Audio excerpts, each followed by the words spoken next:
Donc, harcèlement en réseau chapitre 10. Donc là, je vais parler du lien éventuel entre harcèlement en réseau et meurtre de masse. Donc, j'ai pas trouvé enfin, j'ai même pas beaucoup cherché, j'ai rien trouvé dessus sur Internet. J'avais trouvé au départ, il y a une vingtaine d'années, enfin, il y a une quinzaine d'années, des liens, enfin, sur une source bidon, sans doute, mise en place par les harceleurs, mais là, j'ai vraiment rien retrouvé. Donc, je vais parler de mon expérience personnelle. Alors, je m'aperçois que suite à mes vidéos, les harceleurs réagissent. Et je me prends un peu plus de rayons dans la gueule qu'auparavant. Alors, ils le savaient peut-être pas, mais non, oui, je confirme, les harceleurs, je ne vous aime pas, ouais. Vous vous attendiez à quoi, franchement donc je ne vous aime pas, j'aime pas me prendre des rayons dans la gueule, et ça fait 30 ans que je prie pour que vous mouriez. Donc aussi, c'est pas la peine de gueuler devant chez moi, déjà ça gueule tout le temps, donc je vais pas sortir à chaque fois, j'y passerai mes journées.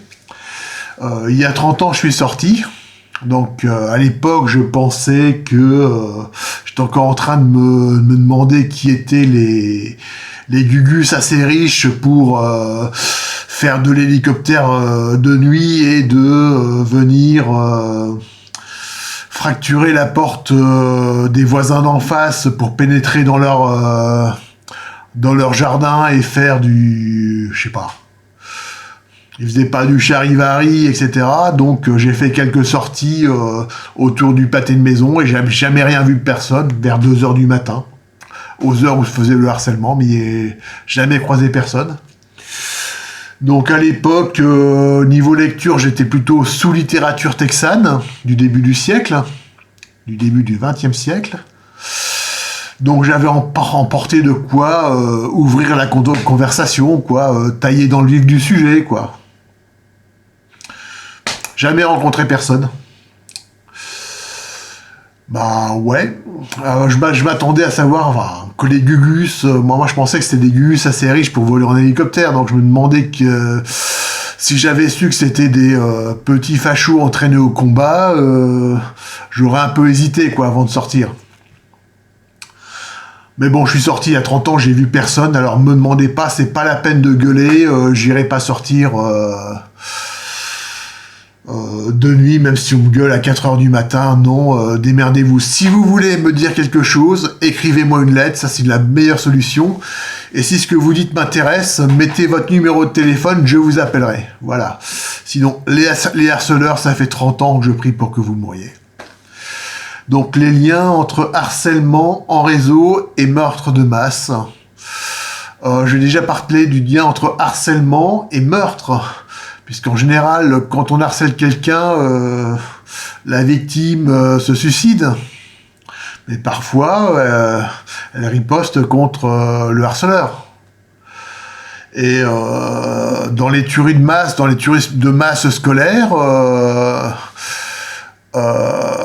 les meurtriers de masse ont souvent, au départ, été harcelés dans leur école. Donc le lien entre harcèlement et meurtre est déjà n'est pas nouveau, quoi. Voilà. Et même harcèlement moral au travail. Bon, en France, on a tendance à se suicider, mais aux États-Unis, où on est armé et que voilà, il y a souvent des gens qui prennent un flingue et abattent leur patron ou le directeur des ressources. Alors, il y a 30 ans, il y a 15 ans, quand j'ai commencé à savoir, ce qu'était le harcèlement au réseau, j'avais trouvé un document, je sais plus, c'était un site sans doute fait par les harceleurs, ou pour discréditer les victimes, et qui disait que certaines cibles de harcèlement à réseau s'étaient armées, et que les harceleurs les avaient laissés s'armer, malgré le fait, voilà. Donc, je me demande, chaque fois que je vois un cinglé rouler dans la foule, enfin, quand j'entends à la radio qu'un cinglé a roulé dans la foule, comme ça, et que c'est pas un attentat terroriste, ou qu'un type est sorti un couteau, je me demande si c'est pas une victime de harcèlement, qui aurait décidé, harcèlement en réseau, qui aurait décidé de régler ses comptes avec ceux qui croyaient être les harceleurs. Et bon, il y a eu une tuerie il y a quelques années à Las Vegas, pendant un concert. Le mec, c'était le fils d'un malfrat, donc pas du tout un politique ni un terroriste. Et il avait des armes, enfin des armes à répétition américaines, quoi. Donc il en avait plusieurs. Il a tiré depuis la fenêtre d'un hôtel. Il a tué plusieurs dizaines de personnes. Mais pourquoi il a fait ça? Je me pose des questions. Voilà, c'est un malfrat. C'est pas le genre de personne à faire ça pour du terrorisme ou des trucs comme ça, quoi. Bon. Alors, je me demande si...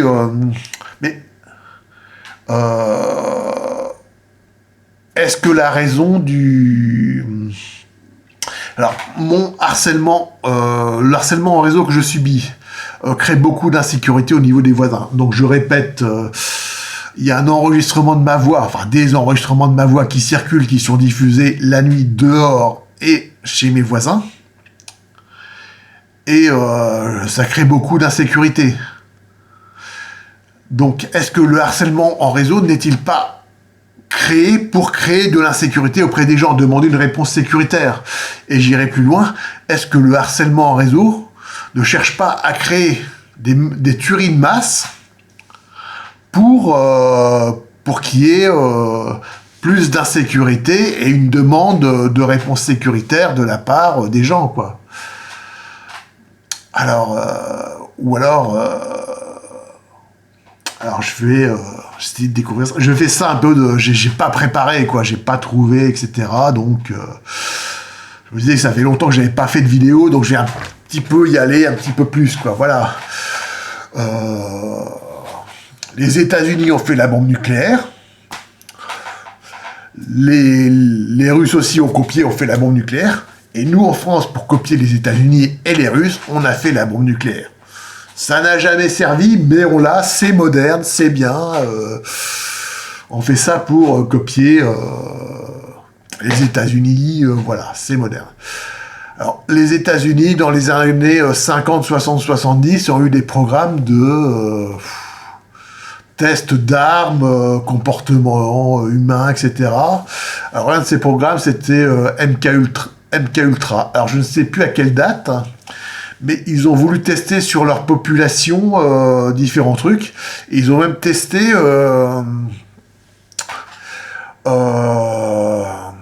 une infection au bacille du charbon. Alors, le bacille du charbon, on dit anthrax aux États-Unis, mais donc le bacille du charbon, c'est une maladie qui touche surtout les animaux qui respirent, enfin qui mangent les saletés, quoi. Et c'est communicable à l'œil. Et donc, je crois que c'était la CIA a voulu tester ce qui se passerait si on répandait du bacille du charbon dans une station de métro d'une grande ville américaine. Et ils l'ont fait dans leur ville, voilà. Bon, il y a eu un test comme ça. En France, on a eu aussi un test sur la population. Je crois que c'était dans les années 50, j'ai pas pris le temps de vérifier. Il y a toute une petite ville qui a eu des hallucinations pendant une journée, quoi. Comme s'ils avaient été empoisonnés à l'ergot de seigle, donc on a accusé les boulangers.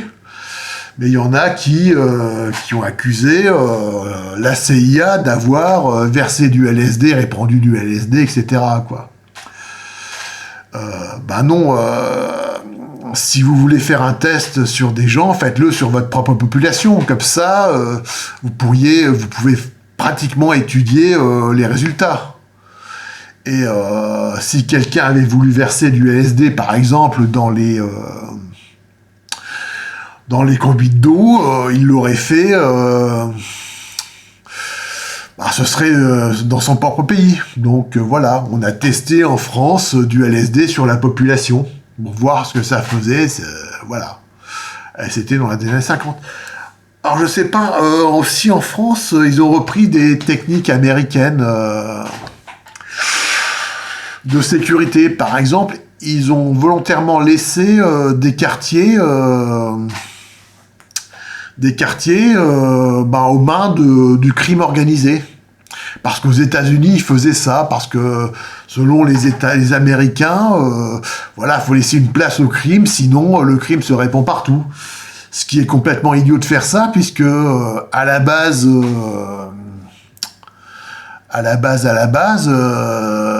ça vient du fait que le directeur du FBI, je sais plus son nom, était en cheville avec la mafia. La mafia avait des photos compromettantes et il tenait un petit peu le directeur du FBI. Le directeur du FBI, enfin le créateur du FBI, J. Edgar Hoover, leur rendait service.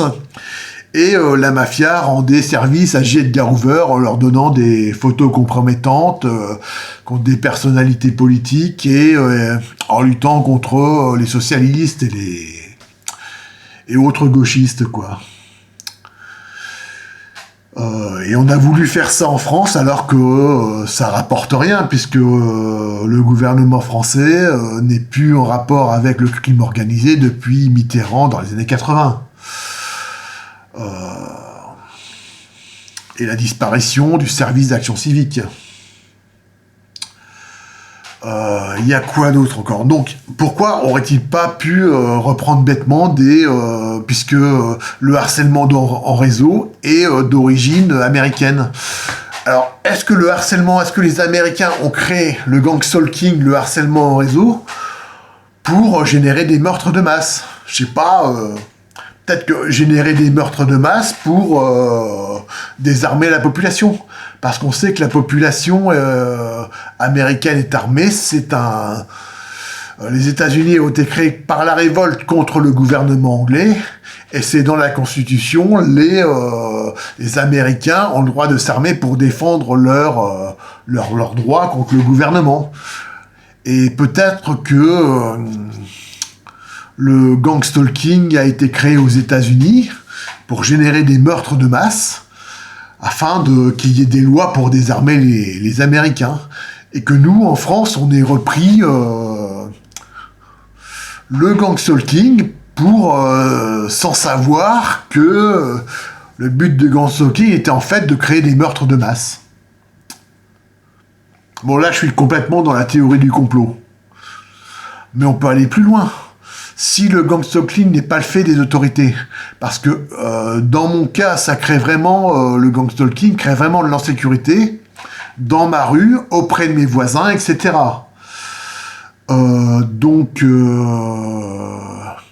Est-ce que le gang stalking aurait vraiment été fait par un groupe d'extrême droite pour créer des meurtres de masse, générer une réaction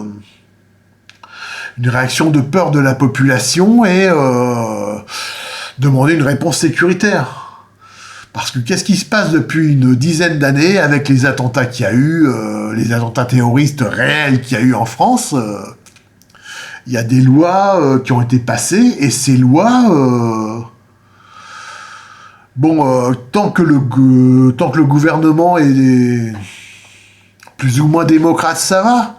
Mais qu'est-ce qui se passe s'il y a un gouvernement autoritaire en France qui se sert, déjà qu'on a une constitution qui théoriquement permet au président de la République d'avoir tous les pouvoirs, en théorie, et avec les lois sécuritaires qui sont passées, il n'y a pas de limite si un président d'extrême droite prend le pouvoir.